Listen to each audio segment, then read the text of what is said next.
When you first launched, in the very beginning, the features were sort of profile with like a profile photo and your name and who you are. And also you included things like what house you lived in, what dorm you lived in, and what courses you were taking.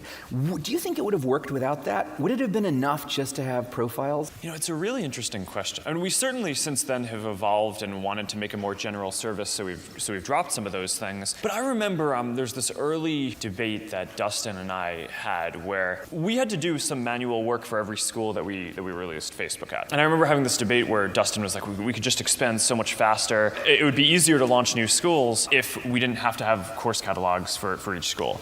And we just had this really long debate about what quality meant for us and the community that we wanted to establish and the culture of it. And, you know, in retrospect, you know, maybe it wouldn't have had a huge difference on how things played out. But it definitely kind of set this tone where there's a lot of clean data on Facebook. You can rely on it. It feels like a college-specific thing, which was valuable early on for setting the culture, even though obviously since then we've grown beyond that. There's the famous 80-20 rule where, you know, you get 80% of the benefit by doing 20% of the work, but you can't just 80-20 everything, right? I mean, there have to be certain things that you just are the best at, right? And that you go way further than anyone else at to establish this kind of quality bar and have your product be the best thing that's out there. So, you know, whether we had to do that one or had to do something, we had to do, I think, enough of those things or else we just wouldn't have been the best service out there.